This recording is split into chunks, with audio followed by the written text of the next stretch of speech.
Hello, everyone. I hope that everybody's doing all right. I wanted to jump in the conversation. Been seeing a lot of people talking back and forth on social media about the series Surviving R. Kelly. My wife and I just finished about halfway through the third episode, and I just wanted to share some of my initial thoughts. I'm gonna come back share some more as we watch through it.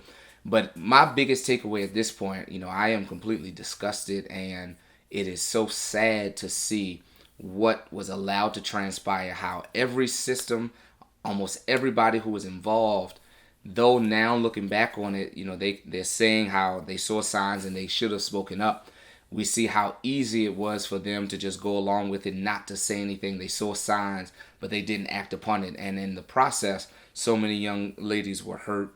So many were traumatized, was victims and subject to abuse because of the failure of systems. And I just want to challenge somebody who may be watching this today. If you are in a situation, whether it's in a community organization or a school or other organization or activities, and you're seeing things that don't look right, you're seeing a grown man, 30 years old, come into a 14-year-old's basketball game. He doesn't have any connection. He's not family. He's not friend of the family. There's no intimate connection, and you see him there and something doesn't look right. Say something. The worst thing that can happen is somebody to tell you that you're wrong. But the best thing that could happen is that you could possibly help somebody else and prevent somebody else from being subject to something that can be traumatizing to them and cause issues in their lives. And so also as a father, it is sickening to watch and to realize that he was preying on so many young girls as a a fully grown man, going back to high schools, going to the malls.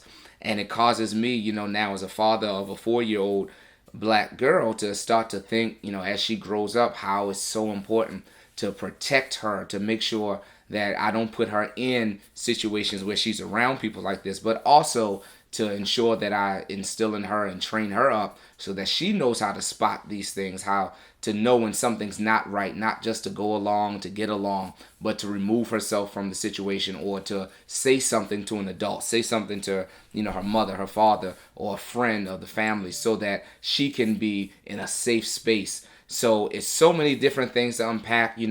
I want to also urge every parent, every young adult, every youth, with your parent to sit down and watch this series. Don't say you don't need to see it or you already know. I think it's important for everybody to sit down, watch this, talk about it, have dialogue, see if there's some things that you may have seen in your own life. Also, sit down with others and talk about things that they need to be aware of so that they don't fall into the same trap.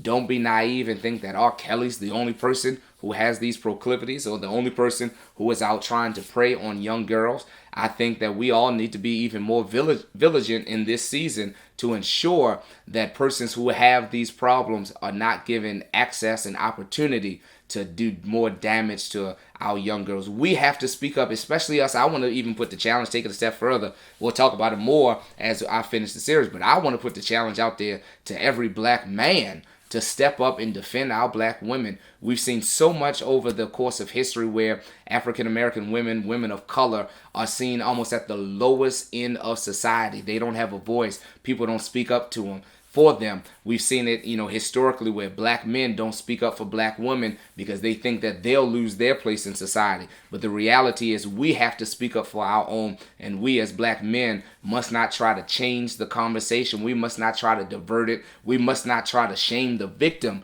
We must stand up for our black ladies, our black young ladies, our daughters, our sisters, our nieces, to ensure that they have a voice and that they know that we are here to support them. We are here to protect them as we can in our place in society. So I want to encourage you, make sure you watch the series. I think it's healthy for us to continue the debate, continue the conversation on social media. Don't shy away. Keep our voices out there. I'm going to come back, speak more on it, and I want to challenge and urge all of those who are connected to me. If you have a position and influence, make sure you're speaking on this. This is not a time for us to be silent, but this is a time for us to speak out so that all can hear what we have to say on this topic. So I'll stay with you guys. Make sure you tune back in so you can hear more as we continue through this series.